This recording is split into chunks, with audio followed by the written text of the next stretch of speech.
কোথায় কথা বলছো না কেন? ভাইয়া তুমি হঠাৎ করে বাসে? কি ব্যাপার ভাইয়া, আপনি বাড়িতে ঢুকে কি শুরু করছেন এসব?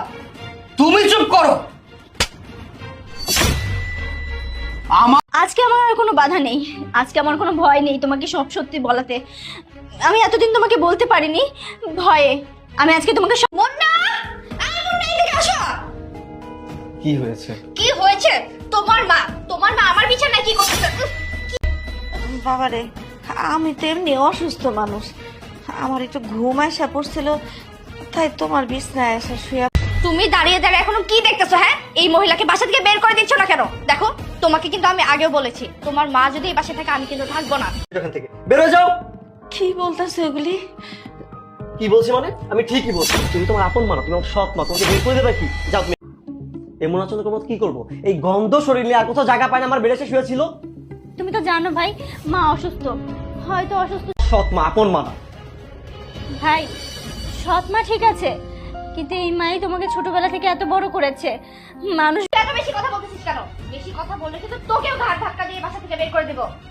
আর আরেকটা কথা কান খুলে শুনে রাখ, খবরদার এই সব কথা বাড়ি থেকে বের হয়ে ওনার তো আর কোথাও যাওয়ার জায়গা নেই। এই হাত ছাড়, হাত ছাড়, হাত ছাড় বলছি। চলো বেরো, বাসা থেকে বেরো। যাই হোক, আপদটা বিপদ হয়েছে বাসা থেকে। ভালোই হয়েছে, এক উসিলায় বিদায় হয়েছে।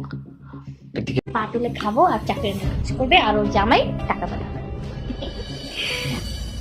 এখন বুঝতে পেরেছো মা কেন বাড়িতে নেই, আমাকে কেন রেখেছে জানো? আমি বাড়িতে থাকলে তুমি বাড়িতে টাকা পাঠাবে আর সেই টাকা দিয়ে ওরা ফুর্তি করতে পারবে, তাই আমাকে অত্যাচার করা হয়েছে। এমনকি আমার গায়েও হাত তুলতো, আমাকে সবসময় থ্রেডের উপর রাখতো যাতে আমি কখনো তোমাকে কোনো কিছু না বলি। আমার মায়ের ঠাঁই হয় না, অথচ তোমার শ্বশুরের জায়গা হয়। কি ব্যাপার? আপনি এখানে কেন আসছেন? আপনি কে? ভালো থাকে, আমার পরিবারটা যেন ভালো থাকে, সেই মা এই বাড়িতে নেই আর আমি শান্ত হব, তাই না? তোমার বাবার বয়স। আমার এই জুতাটা দেখছেন না, আপনার গালে উঠতো। যান এখান থেকে, যান বলছি। আমি একটা বারের জন্য না করিনি। আমার কাছে মনে হয়েছিল আমার ভাই আমার কাছে একটা আবদার করেছে, সেটার জন্য না বলিনি। আমি একটা বারের জন্য এই পৃথিবীকে বলিনি তুই আমার সৎ ভাই, আমি সব সময় তোকে নিজের ভাই চোখে দেখেছি, আর তুই ভালোবাসি বিয়ে করতে চাই। আমি একটা বারের জন্য না করিনি। আমি বলছি ঠিক আছে, তুই তোর পছন্দ মতো মেয়েটাকে বিয়ে কর। আমার কোনো অনেক কষ্টের মধ্যে ছিলাম, এমনও সময় গেছে আমি ঠিকমতো খেতে পারিনি, চলতে পারিনি, তারপরে তোকে কখনো বুঝতে দেয়নি। আমি সদমা ভাবিস? হ্যাঁ, তোর কি মনে পড়ে তুই যখন ছোট ছিলি, তোকে কোলে পিঠে করে আমার মা লালন একটা সন্তান না, আমার সন্তান দুইটা, ঠিক আছে?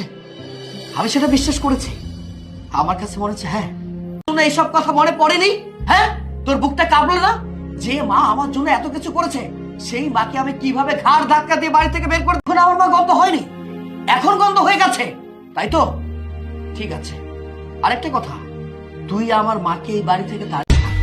আমার বাবা মারা যাওয়ার আগে আমার মায়ের নামে সবকিছু লিখে গেছে, আর আমার মায়ের সম্পত্তি যদি পাওয়ার ভাগ থাকে সেটা আমার আছে। মতো বলছি তুই আমার সৎ ভাই, কারণ তুই এমন একটা কাজ করেছিস সেটা কখনো মেনে নেওয়ার মতো না। তুই এখন এই মুহূর্তে এই বাড়ি থেকে চলে যাবি। মা,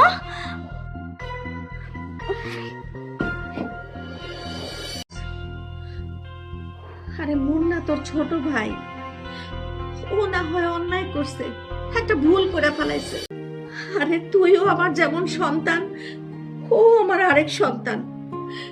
এক সন্তান বাড়ির থেকে বাইর হয়ে যাব, মুন্না তোর ছোট ভাই, যাই হয়েছে তুই ওরে ক্ষমা করে দে বাবা। আমি ওরে ক্ষমা দিয়েছিস, সেই মা আজকে আমাকে বারবার হাত জোর করে বলছে না, আমার ছেলেকে এই বাড়ি থেকে বের করে দেওয়া যাবে না। এই তোর জ্ঞান, আসলে আমি কোনো ভাবতেই পারি না তুমি আমার আপন ভাই, সবসময় সৎ ভাইয়ের মতো দেখছি। আজকে বুঝলাম তুমি আমার কত ভালোবাসো, পারলে তোমার ছেলে তুমি ক্ষমা করে দিও। মা, আপনি আমাকেও ক্ষমা করে দিয়েন, না জেনে না বুঝে আপনার সাথে অনেক অন্যায় করেছি। কোনো আশ্রয় ছিল না, আমি রাস্তা রাস্তা ঘুরা ঘুরা ভিক্ষা করে চলছি।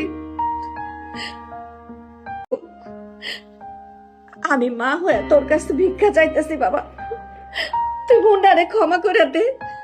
আজকে দেখো, তুমি আর রাগ করো না, ওরা তো ছোট, ওরা ভুল করছে, ভুল বুঝতেও পারছে, মাফ চাইতেছে। তুমি আর ফার্দার দ্বিতীয়বার সেম ভুলটা যদি হয় না, তাহলে কোনো ক্ষমা নেই, ঠিক আছে?